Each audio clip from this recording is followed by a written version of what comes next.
ఇదే మన కాకతీయ రాజులు కట్టించిన స్వయంభూ దేవాలయం. ఎన్నో శివుళ్ళు ఉన్నారు ఇక్కడ, శివలింగాలు ఉన్నాయి.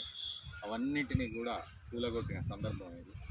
చూస్తే చాలా బాధగా అనిపిస్తుంది. తోరణాలు తూర్పు, పడమర, ఉత్తరం, దక్షిణం కాకతీయ తోరణాలు ఉన్నాయి. ఎన్నో శివలింగాలు ఉన్నాయి.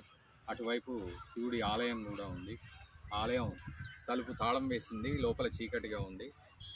అక్కడ ఒక న్యాచురల్ బావి కూడా ఉంది. బావిలో నీళ్లు ఉన్నాయి ఇప్పటికీ ఫ్రెష్గా. అండ్ ఇదంతా కూడా ఆలయ ప్రాంగణం. కుష్మహల్ అక్కడ ఉంది, దానికి దగ్గరలో ఇదంతా ఆలయ ప్రాంగణం. ఎన్నో శివలింగాలు. రాజులు ఇక్కడికి వచ్చి పూజలు, ఉత్సవాలు అన్నీ చేసేవాళ్ళు.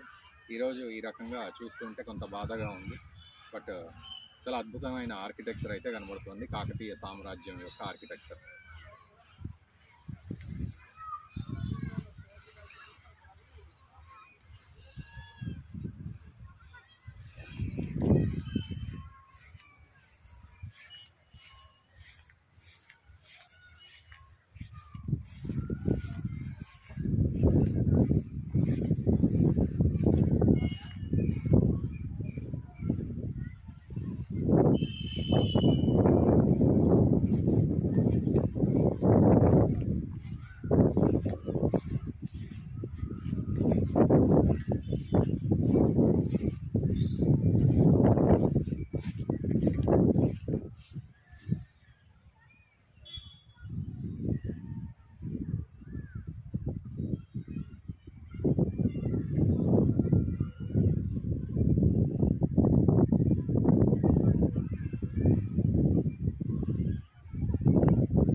Claro.